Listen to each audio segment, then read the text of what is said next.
ஆண்டவரும் அருமை இரட்சகருமாகிய இயேசு கிறிஸ்துவின் நாமத்தில் உங்களை வாழ்த்தி வரவேற்கிறேன். இந்த நாளில் கூட இந்த மாலை வேளையிலே நாம் கர்த்தருடைய பாதத்தில் அமர்ந்து அவருடைய வார்த்தையை கேட்பதற்கு கர்த்தர் பாராட்டின கிருபைக்காக நாம் அவருக்கு நன்றி செலுத்துவோம். எனக்கு அருமையான தேவனுடைய அன்பு பிள்ளைகளே, வரும் கோபத்துக்கு தப்பித்துக்கொள் என்ற தலைப்பில் இன்றைக்கு சத்தியத்தை கற்றுக்கொள்ளப் போகிறோம். இந்த உலகத்துல வாழ்கிற எல்லா ஜனங்களுமே ஏதாவது ஒரு காரியத்துக்கு அடிமைப்பட்டிருக்கிறார்கள். ரட்சிக்கப்பட்ட பிள்ளைகள், பரிசுத்தவான்கள் இருக்கிறார்கள். ஆனாலும் இந்த பாவத்துக்கு அடிமையான ஜனங்களுடைய எண்ணிக்கை மிகவும் அதிகமாக இருக்கிறது. ஒரு சின்ன மிகச்சிறிய ஒரு கூட்ட மக்கள் தான் கர்த்தருடைய அந்த ரட்சிப்பின் மகிமையை அனுபவித்து கர்த்தருக்காக வாழ்வதற்கு தான் முயற்சித்துக் கொண்டிருக்கிறார். அந்த பாதையிலே, அந்த குறுகலான பாதையிலே நடப்பதற்கு அவர்கள் முயற்சித்துக் கொண்டிருக்கிறார். ஆனால் இந்த ரட்சிப்பை குறித்து எந்த விதமான உணவுமற்ற நிர்விசாரமான ஜனங்கள் உலகத்துக்குள் இருக்கிறது போல திருச்சபைக்குள்ளும் அநேகர் இருக்கிறார். அதைத்தான் யோவான் முதலாக அவர் செய்தி கொடுக்கும் பொழுது 400 ஆண்டுகள் எந்த விதமான தீர்க்கதரிசிகளின் சத்தமும் அவர்கள் மூலம்தான் கர்த்தர் ஜனங்களோடு பேசினார். ஆக அந்த தீர்க்கதரிசிகளின் சத்தத்தை கேட்காதிருந்த ஜனங்களுக்கு இங்கே ஒரு தீர்க்கதரிசி வனாந்தரத்திலே இருந்து கூப்பிடுகிறாரே, அவருடைய சத்தத்தை கேட்போம் என்று ஓடி வருகிறார்கள்.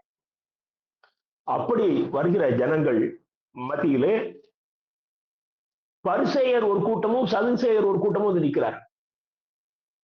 அங்க யோவான் யோர்தான் நதியிலே வருகிற ஜனங்களுக்கு ஞானஸ்நானம் கொடுக்கிறார். இவர்களும் ஞானஸ்நானம் பெற்றுக் கொள்ளும்படியாக தங்களை அர்ப்பணிக்கும்படியாக வந்திருக்கிறார். அவர்களை பார்த்து யோவான் கேட்கிறார். மத்தேயு 3:7 மத்தேயு 3:7 பரிசேயரிலும் சதுசேயரிலும் அநேகர் தன்னிடத்தில் ஞானஸ்நானம் பெறும்படி வருகிறதை கண்டு, விரியன் பாம்பு குட்டிகளே, வரும் கோபத்துக்கு தப்பித்துக் கொள்ள உங்களுக்கு வகை காட்டினவன் யார் என்கிறார். ஒரு கடினமான உபதேசம் இது. கடினமான வார்த்தைகள் இந்த உபதேசத்தில் இருப்பதை நாம் பார்க்கிறோம். பரிசேயர்கள் யெகோவா தேவன் மோசேயின் மூலம் கொடுத்த நியாய பிரமாணத்தை எழுத்து ரீதியாக கடைபிடிக்கிறவர்கள்.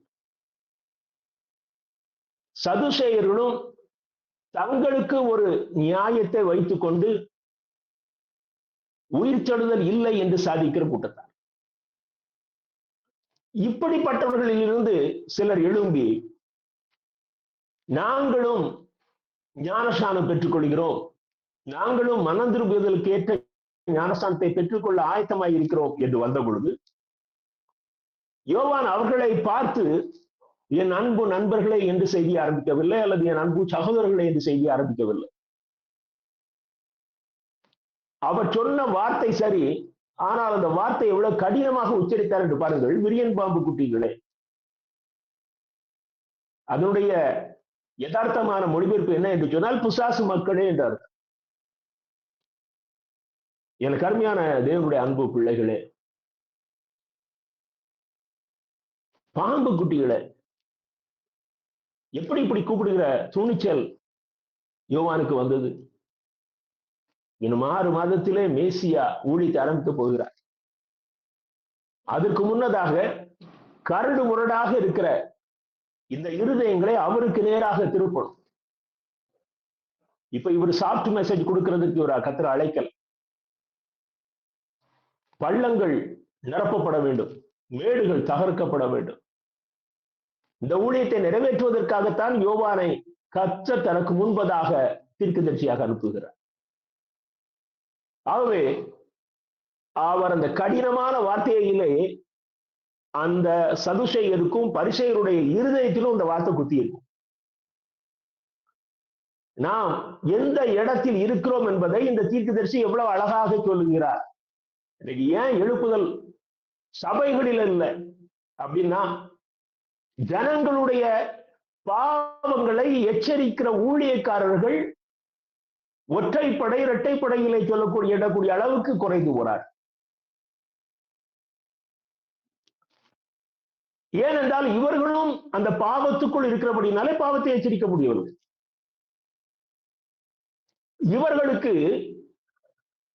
செய்தி கொடுப்பதனுடைய நோக்கமே இவருடைய இருதயத்திலே ஒரு தாக்கம் இருக்கிறது. இந்த செய்தி கொடுப்பது எதற்காக என்பது. சிலருக்கு புகழ், அநேகருக்கு பணம். ஆக அந்த எதிர்பார்ப்பை பூர்த்தி செய்வதுதான் இவருடைய செய்தியின் நோக்கமாக இருக்கிறதே தவிர,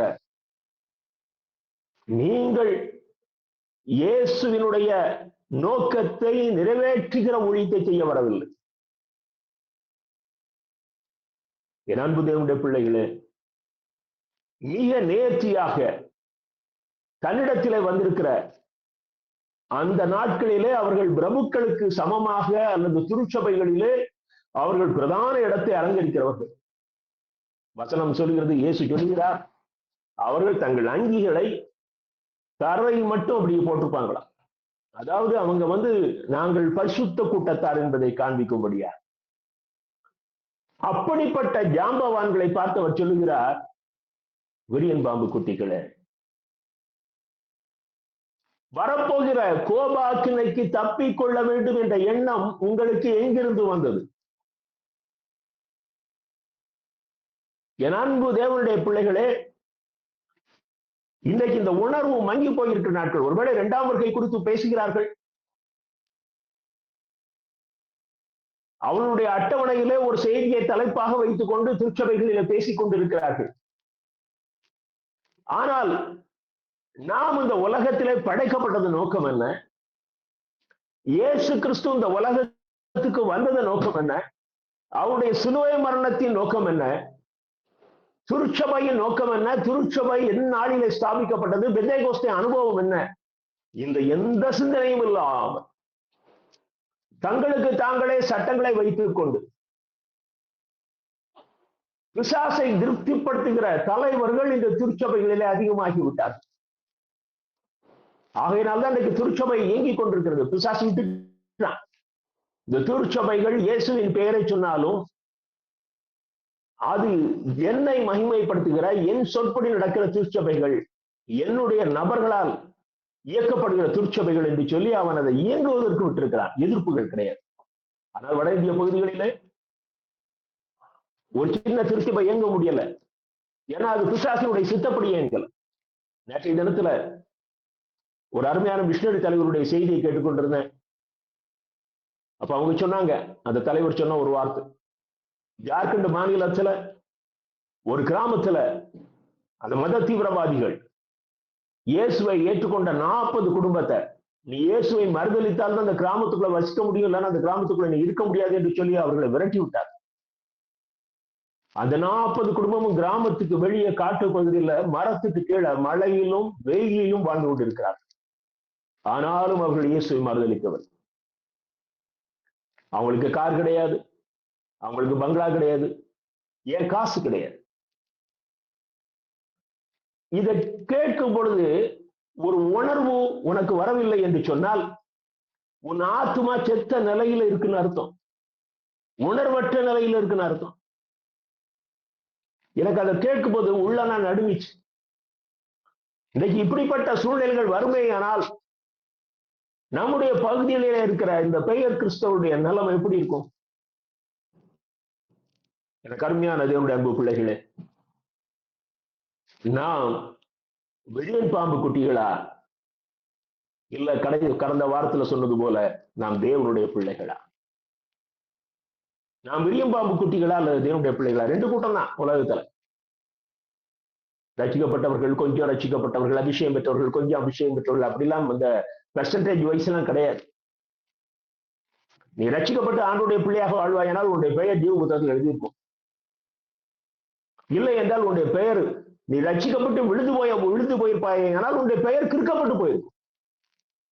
இன்னும் ரசிக்கப்படலைன்னா உன் பெயர் ஜீவ புத்தகத்துல இருக்காது.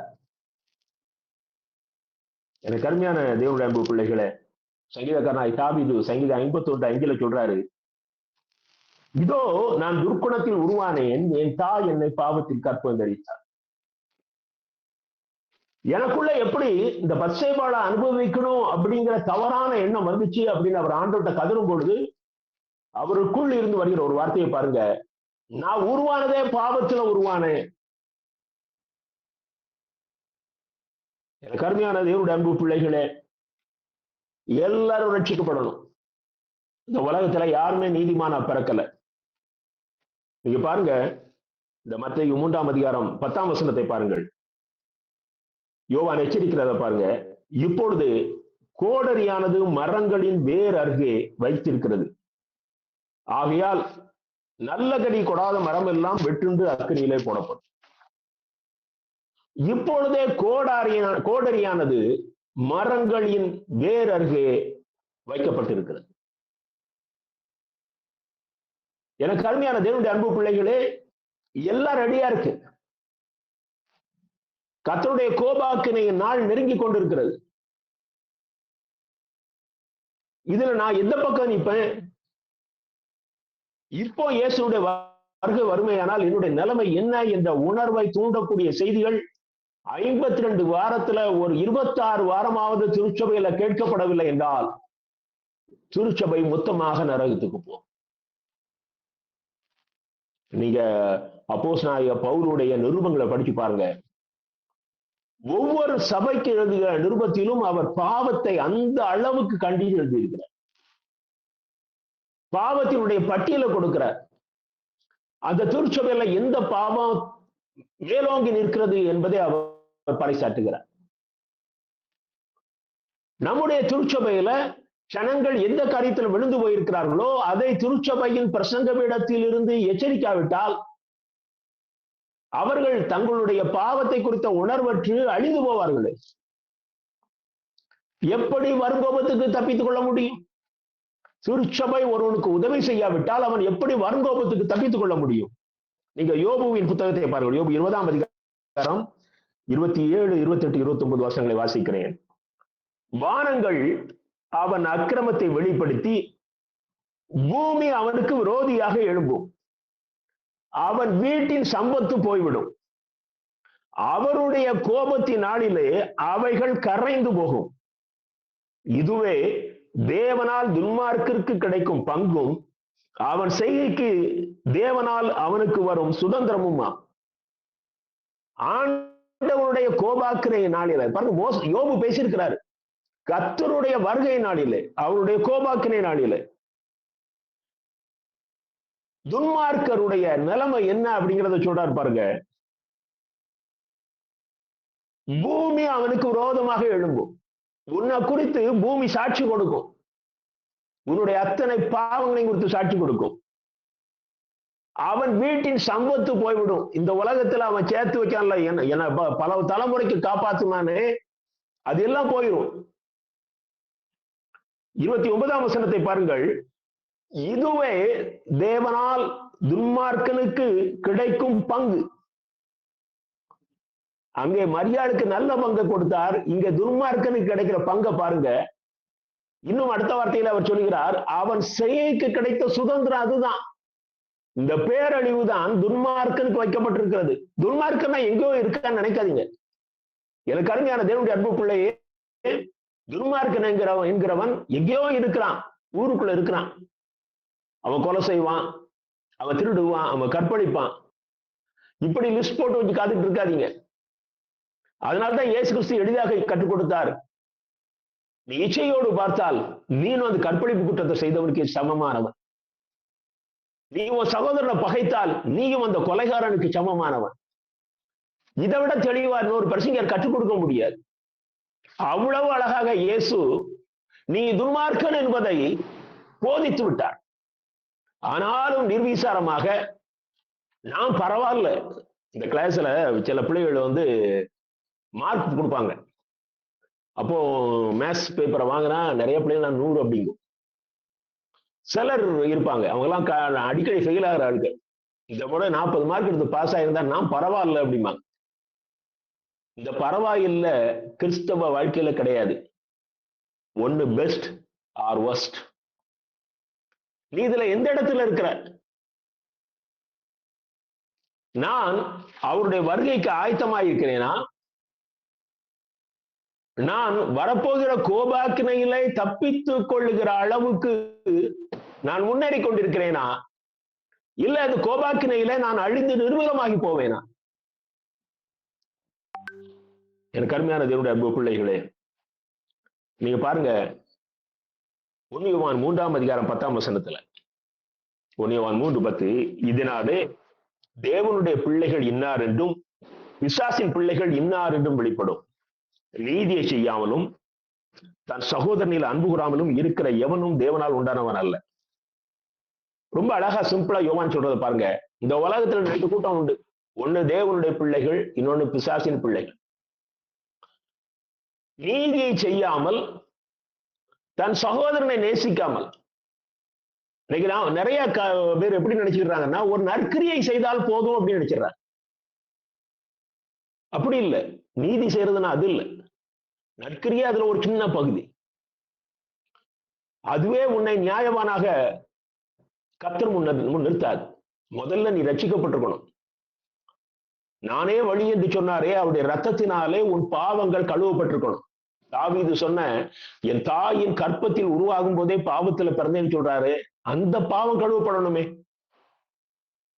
அந்த பாவம் கழுவப்பட்ட பிறகு நீ ஒரு நீதியுள்ள வாழ்க்கைக்கு ஒண்ணு ஒப்பு கொடுக்கணும். இயேசு கிறிஸ்து அதை உனக்கு மலை பிரசங்கத்துல ரொம்ப தெளிவா கற்றுக் கொடுத்தார். இன்னும் அதை நீ புரிந்து கொள்ள வேண்டுமானால் நிருபங்களிலே நீ அதை வாசித்து புரிந்து கொள்ள வேண்டும். அந்த நீ நீதிமானாக மாறி இந்த நீதியை உன் சகோதரருக்குள் நீ கொண்டு செல்ல வேண்டும். அதைத்தான் இங்க சொல்றாரு, தன் சகோதரில் அன்பு கூறாமல் இருக்கிறவன் என்றால், நான் பெற்ற ரட்சிப்பை நான் எனக்குள்ளேயே வைத்துக் கொள்வேனே, ஆனால் நான் சுயநலவாதி.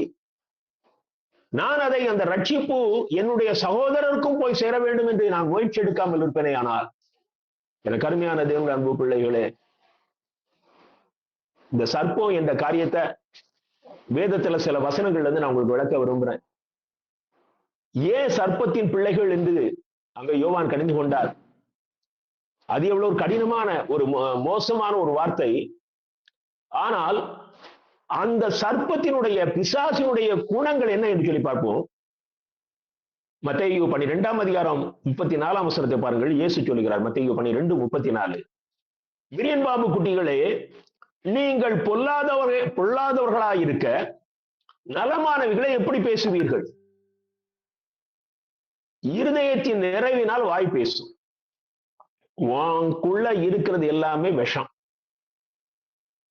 எப்படி வாங்கிட்டது நன்மையான வார்த்தை வெளியே வரும்? இன்னைக்கு அதுதான பிரச்சனை. 37ஆம் வசனத்தை பாருங்கள். 12:37, உன் வார்த்தைகளினாலே நீ நீதிமான் என்று தீர்க்கப்படுவாய், அல்லது உன் வார்த்தைகளினாலே குற்றவாளி என்று தீர்க்கப்படுவாய். அப்போ உன் இருதயத்துக்குள்ள இருந்து வருகிறது தான் முதல்ல முக்கியம். நீ மனம் திரும்பின உடனே உன்னுடைய இருதயத்தை அந்த விஷமற்றதாக நீ மாற்றணும்னா, நீ தேவனுடைய வார்த்தையினாலே உன்னுடைய இருதயத்தை நிரப்பணும். அப்பொழுதுதான் அந்த இருதயத்துக்குள் இருந்து வருகிற வார்த்தைகள் உன்னை நீதிமான் என்று பறைசாற்றும். நான் இது ஒவ்வொன்றையும் ரொம்ப விளக்கணும்னா டைம் அதிகமாகும். எனக்கு அருமையான தேவனுடைய அன்பு பிள்ளைகளே, சங்கீதம் 58 பாருங்க. சங்கீதம் 58 3 முதல் 5 வசனங்கள். துன்மார்க்கன் கற்பத்தில் உற்பவித்தது முதல் பேதலிக்கிறார்கள். தாயின் வயிற்றிலிருந்து பிறந்தது முதல் பொய் சொல்லி வழி தப்பி போகிறார். அவன் உருவானதுல இருந்தே அவன் அநீதி செய்கிறவனாக, பாவத்துல சிக்கி தவிக்கிறவனாக இருக்கிறான். அது எல்லாருமே குவைட் நேச்சர். எல்லாருக்குள்ளேயும் அந்த குணம் தான் இருக்குது. ஆகையில தான் ரட்சிக்கப்படணும். இந்த உலகத்துல அநேக உலகத்தார், உலகத்து நீதிமான்களா இருக்கிறாங்களே, அவங்களுடைய அந்தரங்கங்கள் நமக்கு தெரியாது. வெளியரங்கமான கிரியைகளை வைத்து ஒரு மனிதனை நீதிமான் என்று நாம் சொல்லி விடுவோம். ஆனால் வேதம் சொல்லவில்லை, கர்த்தர் சொல்லவில்லை. அடுத்த வசனத்தை பாருங்க, 4வது வசனம். சர்ப்பத்தின் விஷத்திற்கு ஒப்பான விஷம் அவர்களில் இருக்கிறது. பாம்பாட்டிகள் வினோதமாய் ஊதினாலும் அவர்கள் ஊதும் சத்தத்திற்கு செவி கொடாதபடிக்கு தங்கள் காதை அடைக்கிற செவிட்டு விரியனை போல இருக்கிறார்கள். அவங்க கர்த்தருடைய வார்த்தையை கேட்க மாட்டாங்க. சர்ச்சுக்குள்ள போனா நல்லா தூங்குவாங்க. இல்ல இன்னொரு கூட்டம் இருக்கிறாங்க, அந்த பிரசங்கருக்கு மார்க் போடுவாங்க. இன்னொரு கூட்டம் இருக்கிறாங்க, இவ்வளவு கடினமா பிரசங்கம் பண்றாருன்னு பேசுவாங்க.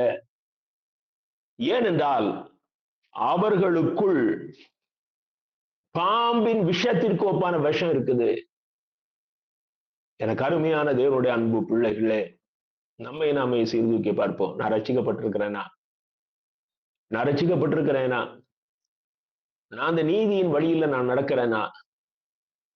நான் வரப்போகிற கோபாக்கினைக்கு தப்பித்துக் கொள்ளும்படியான நிலையில இருக்கிறேனா?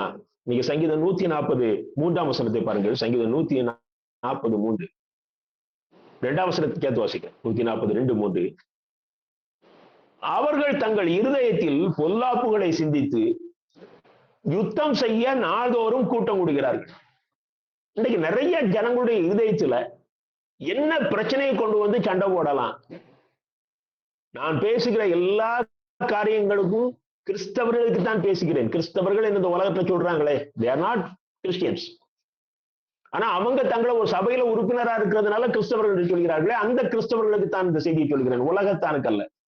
இவங்க காலையில எழுப்பின உடனே இன்னைக்கு எந்த பிரச்சனையை உருவாக்கலாம் என்று சிந்திக்கிற கூட்டத்தார் ஒரு நாளாவது நான் ஒரு சமாதானத்தை உண்டு பண்ணணுங்கிற எண்ணம் உன்னுடைய இருதயத்துல உருவாகி இருக்கா? என் குடும்பத்துல இந்த பிரச்சனை இருக்கு, நான் சமாதானத்தை உண்டாக்கும்.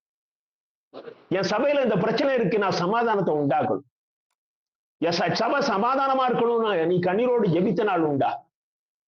உன் பிள்ளைக்கு உடம்புக்கு சரியில்லை, உனக்கு உடம்புக்கு சரியில்லை, உனக்கு பணம் தேவைன்னா கண்ணீரோட ஜெபிக்கிறாயே. அநேக ஜனங்களை பரலோகத்துக்கு ஆதாயப்படுத்துகிற உன்னுடைய திருச்சபை பரிசுத்தமாக இருக்க வேண்டும் என்பதற்காக நீ கண்ணீரோடு ஜெபித்த அனுபவமே இல்லையா? அடுத்த வசனத்தை பாருங்க, 3வது வசனம். சர்ப்பத்தை போல் தங்கள் நாவை கூர்மையாக்குகிறார்கள், அவர்கள் உதடுகளின் கீழ் பாம்பின் விஷம் இருக்கிறது. அதனாலதான் இன்னைக்கு அநேக திருச்சபைகள் கோர்ட்டு வாசல்ல கிடக்குறாங்க. அந்த சபையில் இருக்கிற ஜனங்களுடைய நாவின் கீழ் பாம்பின் விஷம் இருக்குது.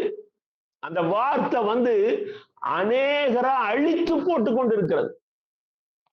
எனக்கு அருமையான தேவனுடைய அன்பு பிள்ளைகளை சிந்தித்து பாருங்க. ஆண்டவரே, என்னுடைய வார்த்தைகள் யாரையாவது அழிக்குதா? என் வாயில பாம்பின் விஷம் இருக்குதா? எனக்கு அருமையான தேவனுடைய அன்பு பிள்ளைகளை, சங்கீதம் 5:9 பாருங்கள்.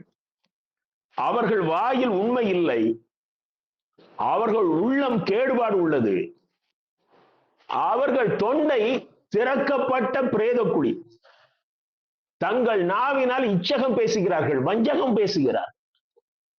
அவங்க வாயை திறந்த பிண வாசம் வீசுது, பிண நாத்தம் வருது. அவர்கள் தொண்டை திறக்கப்பட்ட பிரேத குழி, நார்.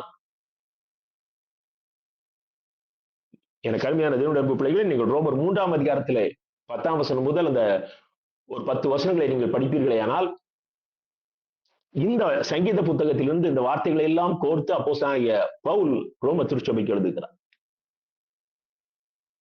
எந்த அளவுக்கு அந்த வார்த்தைகள் அப்போஸ்தலனாகிய பவுல் அந்த ரோம திருச்சபை பார்க்கும் பொழுது இதை அவர்களுக்கு சொல்லணுங்கிற எண்ணம் வந்துச்சு. என் அன்பு தேவனுடைய பிள்ளையே, உன் நாவின் கீழே விஷம் இருக்குதா? உன் வார்த்தை நாற்றத்தை உருவாக்குதா? அது ரொம்ப கடினமான ஒரு வார்த்தை. சங்கீதம் 5:9 அவர்கள் தொண்டை திறக்கப்பட்ட பிரேத குழி. நீங்க ரோமர் 3ஆம் அதிகாரம் 13ஆம் வசனத்தை பாருங்கள்.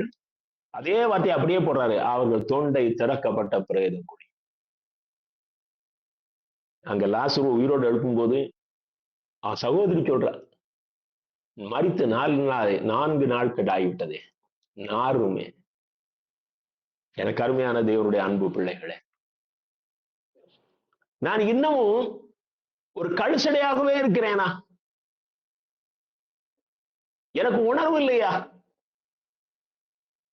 இன்னமும் நான் அந்த பரிசுத்த வாசலுக்குள்ள நுழையாம உட்கார்ந்து கொண்டிருக்கிறேனா?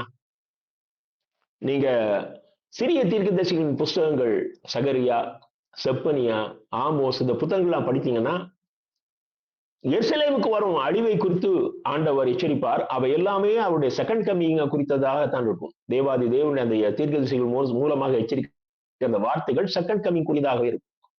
அதில் அவர் உபயோகிக்கிற வார்த்தைகள் எல்லாமே கோபாக்கினை நாள்.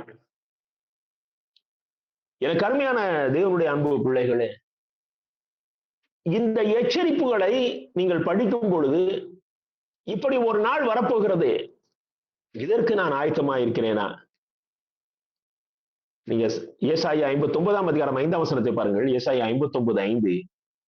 கட்டு விரியனின் முட்டைகளை அடைகாத்து சிலந்தியின் நெசவுகளை நெய்கிறார்கள்.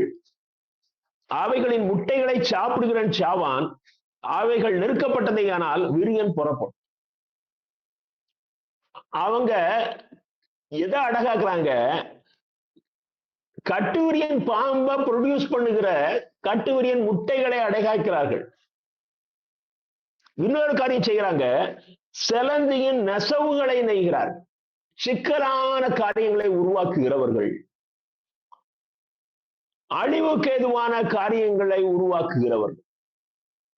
இவங்க எங்க இருந்தாலும் ஒரு நாளும் சந்தோஷப்பட மாட்டாங்க. முன்ன விட்டு பின்ன பேசுவாங்க. யாராவது சிக்கல்ல மாட்டிக்கொண்டால் இவர்களுக்கு மிகுந்த சந்தோஷமாக இருக்கும். எனக்கு அருமையான தேவனுடைய அன்பு பிள்ளைகளே, வரப்போகிற கோபாக்கினை நாள் ஒரு கொடுமையான நாள்.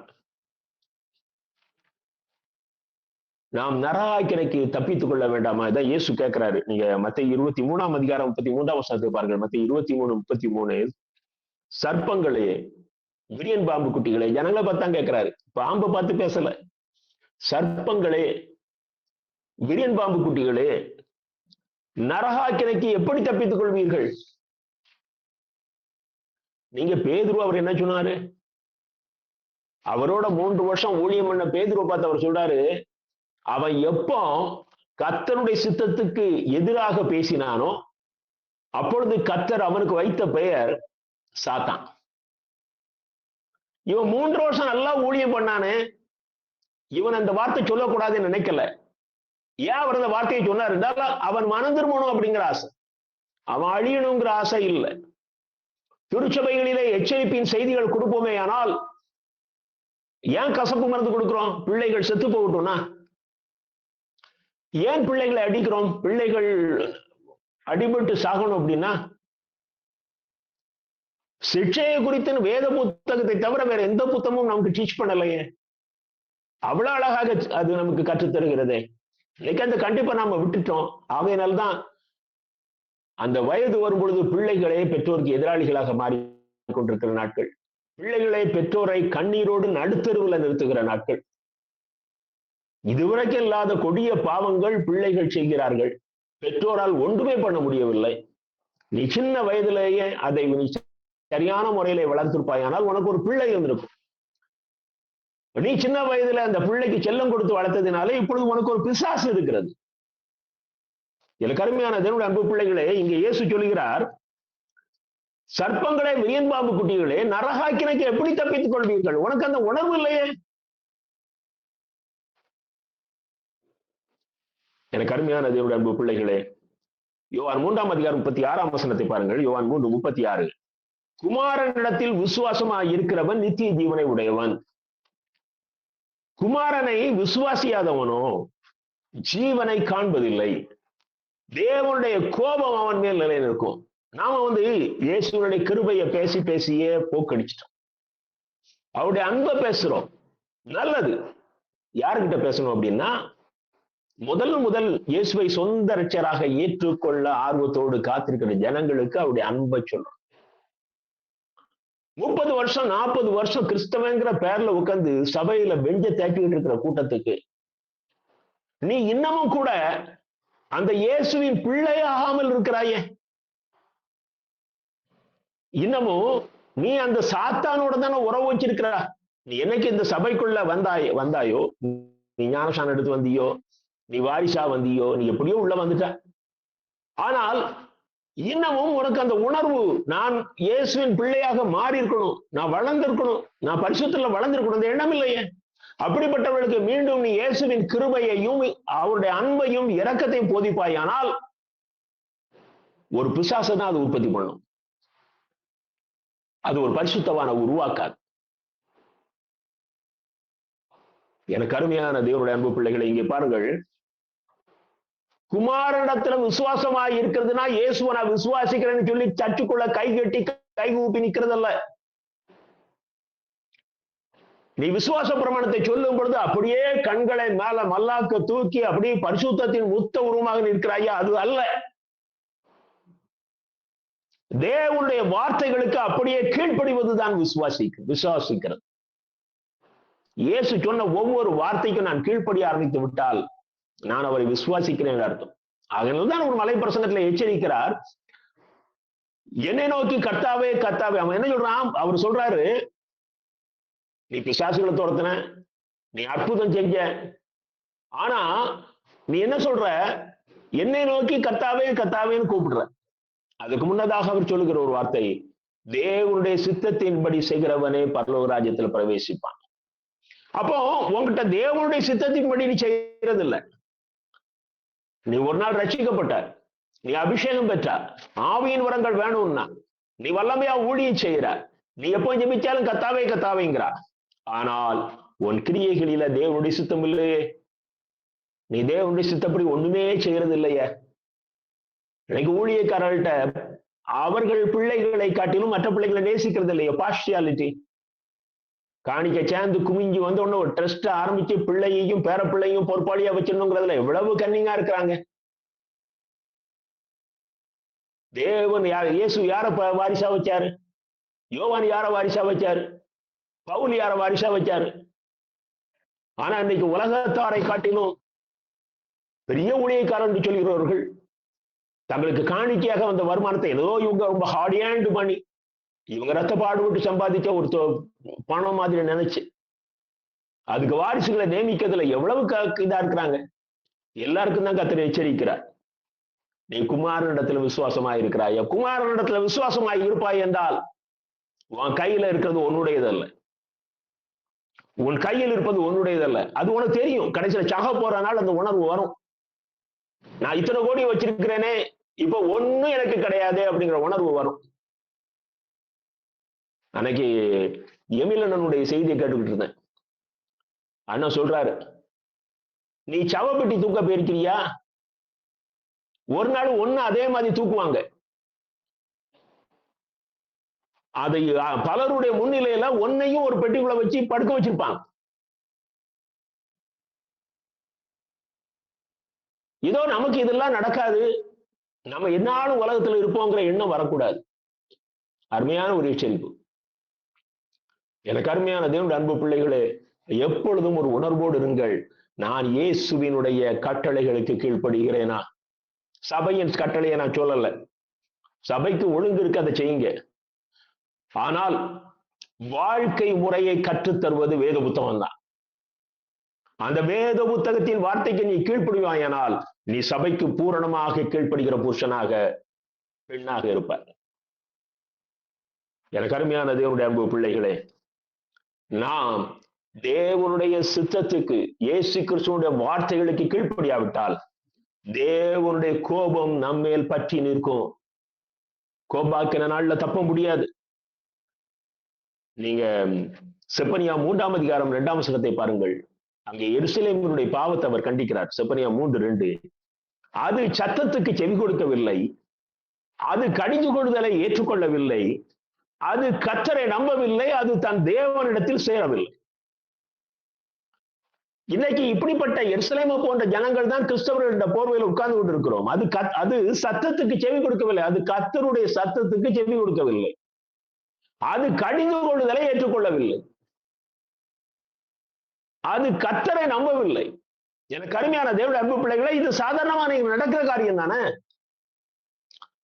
நீ விசுவாச பிரமாணத்தை, நீ மெசையாசு விசுவாச பிரமாணமோ, அதனாசி விசுவாச பிரமாணமோ, அப்போஸ்தலர் விசுவாச பிரமாணமோ, ஒரு விசுவாச பிரமாணத்தை நீ பாராமல் ஒப்பித்து முடிச்ச உடனே நீ உன்னை கர்த்தர் இவன் என்ன அப்படியே நம்பிட்டான்னு சொன்ன, உனக்கு என்ன கிரேடு கொடுக்க போறாரா?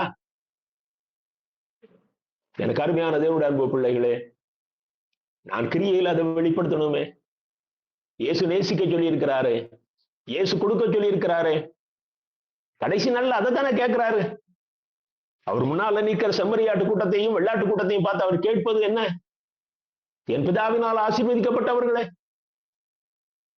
நான் வஸ்திரம் இல்லாதிருந்தேன், எனக்கு வஸ்திரம் கொடுத்தீர்கள். நான் பசியாக இருந்தேன், எனக்கு போஜனம் கொடுத்தீர்கள். நான் தாகமாயிருந்தேன், தாகத்தை தீர்த்தீர்கள். நான் வியாதியா இருந்தேன், விசாரிக்க வந்தீர்கள். நான் காவலில் இருந்தேன், என்னை பார்க்க வந்தீர்கள். நீ என்ன பண்ணி இருக்கிற? எனக்கு அருமையான தேவனுடைய அன்பு பிள்ளைகளே, கர்த்தருடைய கோபாக்கினை நாளிலே நீ குமாரனை விசுவாசியாதவனா இருந்தால் உன் நிலைமை என்ன? இரண்டாவதாக பாருங்கள், சத்தியத்தை அநியாயத்தினாலே அடக்கி வைக்காது. ரோமர் 1:18. ரோமர் 1:18. சத்தியத்தை அநியாயத்தினாலே அடக்கி வைக்கிற மனுஷனுடைய எல்லாவித அவபக்திக்கும் அநியாயத்துக்கு விரோதமாய் தேவ கோபம் வானத்திலிருந்து வெளிப்படுத்தப்பட்டிருக்கிறது. இன்னைக்கு சத்தியத்தை அநியாயத்தினாலே நீ அடக்கி வைப்பாயானால் தேவ கோபம் வானத்திலிருந்து வெளிப்பட்டிருக்கிறது. இன்னைக்கு சத்தியம் ஜனங்களுக்குள்ள போய்விடக்கூடாது என்பதுல ஒரு கூட்டத்தார் எழுந்தி நீட்டா இருக்கிறாங்க, கரெக்டா செய்யறாங்க. எந்த சூழ்நிலையிலும் சத்தியம் போயிடக்கூடாது, ஏன்னா தனக்கு வருகிற பிழைப்பு நின்று போகும். ஆகவே வேத புரட்டர்கள் இன்றைக்கு அதிகமாக நடமாடுகிறார்கள். எனக்கு அருமையான தேவனுடைய அன்பு பிள்ளைகளே, உட்கார்ந்து பைபிளை நீங்க படிங்க, ஆவியானவருடைய உதவியோடு. அதுக்குத்தான் அபிஷேகம் கொடுக்கப்பட்டிருக்கு. பரிசுத்த ஆவியானவர் நமக்கு கிடைத்த மிகப்பெரிய ஈவு. பழைய ஏற்பாட்டின் நாட்களிலே வாழ்ந்தவர்களுக்கு அந்த கிருபை கிடைக்கல. ஆனால் இந்த புதிய யுகத்திலே வாழ்கிற நமக்கு, ரட்சிக்கப்பட்ட பிள்ளைகளுக்கு ஆவியானவர் ஈவாக கொடுக்கப்பட்டிருக்கிறார். நீங்கள் அவருடைய பிரசன்னத்திலே உட்கார்ந்து வேத புத்தகத்தை வாசிக்க ஆரம்பிப்பீர்களே ஆனால் உங்களை பரலோகத்துக்கு கூட்டி சென்று சேர்த்துருவார். அப்படியே கரம் பிடிச்சு கொண்டு சேர்த்துருவார். எனக்கு அருமையான தேவனுடைய அன்பு பிள்ளைகளே, இந்த சத்தியத்தை அநியாயத்தினால அடக்கி வைக்கிறோமே, இது எப்படி புரிந்து கொள்கிறீர்கள் என்று எனக்கு தெரியவில்லை. பைபிளையே புரட்டி பேசுற வழக்கம். இன்னொன்னு, இது எல்லாம் அன்னைக்கு எழுதினது இன்னைக்கு இது தேவையில்லைன்னு சொல்ற ஒரு கூட்டம். இது எல்லாமே யூதர்களுக்குரியது, நமக்கு சம்மந்தம் இல்லைன்னு சொல்றது ஒரு கூட்டம்.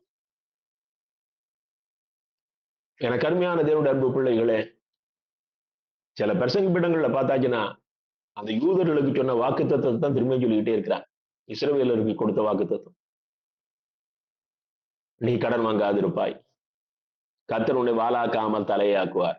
ஏன்னா இப்படி சொன்னதான் அவனுக்கு நல்ல காலம் பிறக்குதுன்னா தான் குடுகுடுப்பக்காரனுக்கு பணம். வேதனைக்குரிய விஷயம். ஊழியக்காரனுக்கு பண ஆசை அணு அளவும் இருக்கக்கூடாது, அணு அளவும் இருக்கக்கூடாது. கர்த்தர் போஷிப்பார். நீங்க அப்போஸ்தலனாகிய பவுலுடைய வாழ்க்கையை பாருங்க. மந்தையை மேய்க்கிறவன் பாலை குடியாமல் இருப்பானோ, ஊழியக்காரன் பணம் வாங்குறது கரெக்ட் தான் சொல்றாரு. அவன் பிழைப்புக்கு வேணும் அப்படின்னு தான் சொல்றாரு. பாலை குடிக்கிறதுக்கு தான் சொன்னார் ஒழிய மாட்டை வாங்குறது அவர் சொல்லல. ஆனால் நான் மற்றவர்களுக்கு இடையூறாக இருக்கக்கூடாது என்பதற்காக நான் என்னுடைய தேவைக்கு கைத்தொழில் நானே செய்யறேன் அப்படிங்கிறார். என்ன ஒரு பயபக்தி பாருங்க, எவ்வளவு ஒரு காஷியஸ். ஆகையினால்தான் அவரால் அவர் வாழ்ந்த நாட்களிலே உருவாக்கிய திருச்சபைகளை காட்டிலும் இந்த 2000 ஆண்டுகளிலே அவருடைய எழுத்துக்கள் உருவாக்கிய திருச்சபைகளுடைய எண்ணிக்கைகள் எண்ணிலடங்காதவை. என் அன்பு தேவனுடைய பிள்ளைகளே, ஊழியக்காரன் இயேசுவை அவனுடைய வாழ்க்கையில வெளிப்படுத்தணும். இன்றைக்கு ஒரு புத்தகம் படித்தேன். ஒரு பரிசுத்தவான், ஒரு நல்ல மிஷனரி தரிசனம் உள்ள ஒரு அருமையான போதகர்கள் இருக்கிறாரு. நீ காணிக்க வாங்குறியே, கொஞ்சம் கூட பயப்படாம லக்ஸுரி கார், உலகத்துல பிரமாதமான காரை வாங்குற, ஆனா உனக்கு காணிக்க போட்டவன்ட்ட சைக்கிள் கூட இல்லைன்னு உனக்கு தெரியாதா? அவரும் ஒரு ஊழியக்காரர் தான். மிக உயர்ந்த வேலையை ரிசைன் பண்ணிட்டு ஊழியம் பண்ற. இப்படி ஒரு சிலர் தான் இந்த உணர்வோடு இருக்கிறாங்க. மற்றவங்களுக்கு கவலையே கிடையாது. ஒண்ணு காணிக்கை சேர்ந்தா அதை எந்த அளவுக்கு லக்ஸுரியா செலவு பண்ண முடியுமோ அவ்வளவு லக்ஸுரியா செலவு பண்ணிட்டு, நான் அன்னைக்கு கிழிஞ்ச சட்டை போட்டேன், இன்னைக்கு கர்த்தர் எனக்கு அள்ளி கொடுத்திருக்கிறார் என்று பறைசாற்றுகிற ஊழியக்காரர்கள் விழுந்து விட்டார்கள். அந்த கள்ள ஊழியக்காரர்கள் பின்னாலே தான் லட்சோப லட்சம் மக்கள் ஓடிக்கொண்டிருக்கிறார். அவர்களும் பரலோகம் போவதில்லை, அவர்களை பின்பற்றி போகிறவர்களும் பரலோகம் போக போவதில்லை. ஏன்னா அந்த ஆவிதான ரெண்டு பக்கமும் ஒர்க் அவுட் ஆகும். எபேசியர் 5ஆம் அதிகாரம் 3ஆம் வசனத்தை பாருங்கள். எபேசியர் 5ஆம் அதிகாரம் 3ஆம் வசனம். 3, 4, 5 இது எல்லாத்துலயும் அவர் என்ன சொல்றாரு அப்படின்னா, எப்படிப்பட்ட பாவங்கள் அந்த எபேசு சபை மக்களுக்குள்ள இருக்குதுன்னு சொல்றாரு. நான் வாசிக்க நேரம் இல்லை. 6வது வசனத்தை வாசிக்கிறேன். இப்படிப்பட்டவைகளின் நிமித்தமாக கீழ்ப்படியாமையின் பிள்ளைகள் மீது, இந்த பாவம்லாம் ஏங்க உன்கிட்ட இருக்குன்னா, உனக்கு நீ கர்த்தருடைய வார்த்தைக்கு நீ கீழ்ப்படியல்ல. கீழ்ப்படியாமையின் பிள்ளைகளின் மீது தேவ கோபாக்கினை வருவதால் ஒருவனும் உங்களை வீண் வார்த்தைகளினாலே மோசம் போக்காதபடிக்கு, சத்தியத்தை அநியாயத்தினாலே அடக்கி வைக்கிற கூட்டம் உன்னை வஞ்சித்து விடாதபடிக்கு, இவ்வளவு பாவத்தையும் செய்கிற ஜனங்களை முன்னால வச்சுக்கிட்டு, அவன் பாக்கெட்டுல லட்ச லட்சமா பணம் இருக்குங்கிறத தெரிஞ்சுக்கிட்டு, அவன் சத்தியத்தை மறைச்சு அவனுக்கு நீ அநியாயமான ஆசீர்வாதங்களை சொல்லி நீ உன் பையன் நிரப்புறா. ஆனா அந்த கூட்டம் தேவ கோபாக்கினை குறித்த உணர்வே இல்லாம முன்னால வந்து உட்கார்ந்து கொண்டு இருக்கிறது. என் அன்பு தேவனுடைய பிள்ளைகளே, வசனம் அந்த 7வது வசனத்தை ரொம்ப அழகா சொல்றாரு, அவர்களுக்கு பங்காளிகளாகாதிருங்கள். இப்படிப்பட்ட அநியாயக்காரர்களுக்கு, சத்தியத்தை அநியாயத்தினாலே அடக்கி வைக்கிற இந்த ஊழியக்கார கூட்டங்களுக்கு நீ பங்காளியாகிறார். நீ வரும் கோபத்துக்கு தப்பித்துக் கொள்ள வேண்டுமானால் கர்த்தராகிய இயேசுவை விசுவாசி, அவருடைய கட்டளைகளுக்கு முழுவதுமாக கீழ்ப்படி. நீ வரும் கோபத்துக்கு தப்பித்துக் கொள்ள வேண்டுமானால் நீ சத்தியத்துக்கு முக்கியத்துவம் கொடு. அவரு சொல்றாரு, இவரு சொல்றாரு, நானும் பார்த்துட்டேன். ஐயோ அந்த பிரசங்கம் நல்லா இருக்கு, இப்ப நானும் பிரசங்கம் தான் பண்றேன். நீங்க ஒரு சின்ன கூட்டம் வந்து கேட்டுக்கொண்டு இருக்கிறீர்கள். எனக்கு கொடுத்திருக்க தரிசனம், கர்த்தர் எனக்கு கொடுத்திருக்க அழைப்பு, ஜனங்களை அவருடைய வருகைக்கு ஆயத்தப்படுத்த, அவ்வளவுதான். இதைதான் நான் ஒவ்வொரு வாரத்துக்கு 4 நாள் வனாந்தரத்தில் கூப்பிடுகிறவருடைய சத்தம் என்று சொல்லி என்னிடத்துல வாட்ஸ்அப் குரூப்ல இருக்கிற ஒரு நாளைக்கு கிட்டத்தட்ட 600-700 பேருக்கு அனுப்புறேன். எனக்குள் கர்த்தர் கொடுத்திருக்க அதங்க அதுதான். முதல்ல நான் ஆயத்தப்படணும், ஒரு கூட்டத்தை ஆயத்தப்படுத்தணும். இதுதான் ஊழியக்காரனுக்கு கர்த்தர் கொடுத்திருக்க அழைப்பு. இதை விட்டு வேற காரியங்கள் இருக்கு அப்படின்னா அங்க ராங். அது சத்தியத்தை அநியாயத்தினாலே அடக்கி வைக்கிற கூட்டம். நீங்க எபிரேயர் 10ஆம் அதிகாரம் 26ஆம் வசனத்தை பாருங்கள். எபிரேயர் 10:6. சத்தியத்தை அறியும் அறிவை அடைந்த பின்பு நாம் மனப்பூர்வமாய் பாவம் செய்கிறவர்களாய் இருந்தால் பாவங்களின் நிமித்தம் செலுத்தத்தக்க வேறொரு பலி இல்லை. கர்த்தர் நமக்காக பலியா செலுத்தப்பட்டுட்டாரு. நாம ரட்சிக்கப்பட்டு சத்தியத்தையும் அறிஞ்ச பிறகு திரும்பவும் மனப்பூர்வமாக பாவம் செய்வோமே ஆனால், மனப்பூர்வமாக பாவம் செய்வோமே ஆனால், ஒரு காரியம் செய்யும் போது இது பாவமா அப்படின்னு நீங்க ஆவியானவர்கிட்ட கேளுங்க. உங்ககிட்ட தான் நிக்கிறார் அவர், உங்களுக்குள்ள இருக்கிறார். நான் இதை செய்யலாமா அப்படின்னு கேளுங்க. தைரியமாக அந்த பாவத்தை செய்யாதீங்க. அந்த வார்த்தையை பாருங்கள். எபிரேயர் நிருபம் ரொம்ப அழகா சொல்றாரு, இனி வேற உன்னை மீட்கிறதுக்கு வேற வழியே இல்லப்பா. அதுதான் அவர் அப்படி சொல்றாரு. உனக்கு செலுத்துவதற்கு வேற வழி இல்லையே. மீண்டுமாக செப்பனியா 3ஆம் அதிகாரம் 4ஆம் வசனத்தை பாருங்கள். இதுவும் எருசலேமின் பாவத்தை குறித்து சொன்ன வார்த்தை. அதன் தீர்க்கதரிசிகள் வீண் பெருமையும் வஞ்சகமும் உள்ளவர்கள். அதன் ஆசாரியர்கள் பரிசுத்த ஸ்தலத்தை பரிசுத்த கொலைச்சலாக்கி வேதத்துக்கு அநியாயம் செய்கிறார்கள். அன்னைக்கு எருசலேம்ல ஒரு கூட்டம் இருக்குது. ஒரு கூட்டம் தீர்க்கதரிசிகள், ஒரு கூட்டம் ஆசாரியர்கள். இந்த கூட்டத்தார் என்ன செய்கிறார்கள்? அவர்களுக்குள்ள வீண் பெருமை இருக்குது. நீங்க இதை போல ஊழியக்காரங்களோட கம்பேர் பண்ணலாம். அவர்களுக்குள்ள வீண் பெருமை இருக்குது. அவர்கள் வஞ்சகம் உள்ளவர்கள், இருதயத்துக்குள்ள வஞ்சகம். ஒரு ஏழை போய் நின்னாயா, அவங்களை அரவணைச்சு அவங்களோட பேசுகிறது எத்தனை பேர்? ஆனா ஒரு பணக்காரன் ஒரு பெரிய கார்ல வந்து இறங்கினான்னா, ஐயா வாங்கன்னு கும்பிட்டு போட்டு, ஏன்னா உனக்குள்ள இருக்கிற பிசாசு கரெக்டா தெரிஞ்சதை சொல்றான். அவன்கிட்ட பல கோடி இருக்குது, உனக்கு கொஞ்சம் தரப்போறான் அப்படின்னு அவன் உனக்கு ப்ராபசி கொடுப்பான். வீண் பெருமையும் வஞ்சகமும் உள்ளவர்கள் அந்த தீர்க்கதரிசிகள். அந்த ஆசாரியர்கள் என்ன செய்யறாங்களாம்? பரிசுத்த ஸ்தலத்தை பரிசுத்த கொலைச்சலாக்குகிறார்கள். பரிசுத்த கொலைச்சல் என்ன அர்த்தம் தெரியுமா? பூரணமாக அதை அழிச்சு போடுறதுன்னு அர்த்தம். பரிசுத்த ஸ்தலத்தை பரிசுத்த கொலைச்சலாக்குகிறார்கள். அவர்கள் வேதத்துக்கு அநியாயம் செய்கிறார்கள். தேவனுக்கு அநியாயம் செய்கிறார்கள் கூட சொல்லல, ரொம்ப அழகா சொல்றாரு. வேதத்துக்கு அநியாயம் செய்ய, ஏன்னா அவங்ககிட்ட வேதம் இல்லையே. அவங்ககிட்ட வேதத்தின் எழுத்து இருக்கிறது, ஆனால் அந்த வார்த்தைகள் அவர்களுக்குள் இல்லை. மூன்றாவதாக ஒரு காரியத்தை பார்ப்போம். கிறிஸ்துவனுடைய கிருபையை அலட்சியம் பண்ணாது.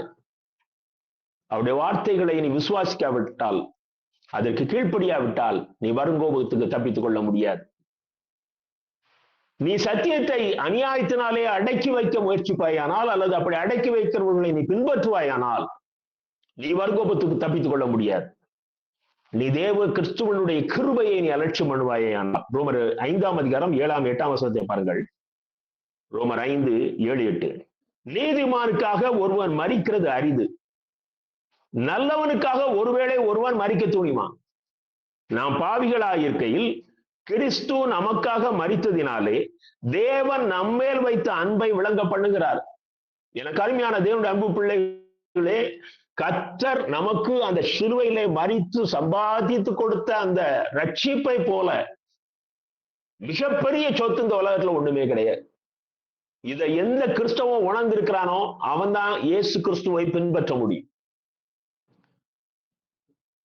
இதுதான் உலகத்துல இருக்கிற ரொம்ப காஸ்ட்லியஸ்ட் திங். அவர் எவ்வளவு அழகாக பவுல் சொல்கிறார் பாருங்கள். நீதிமானுக்காக ஒருவன் மரிக்க துணிவான், நல்லவனுக்காக ஒருத்தன் மரிக்க துணிவான்.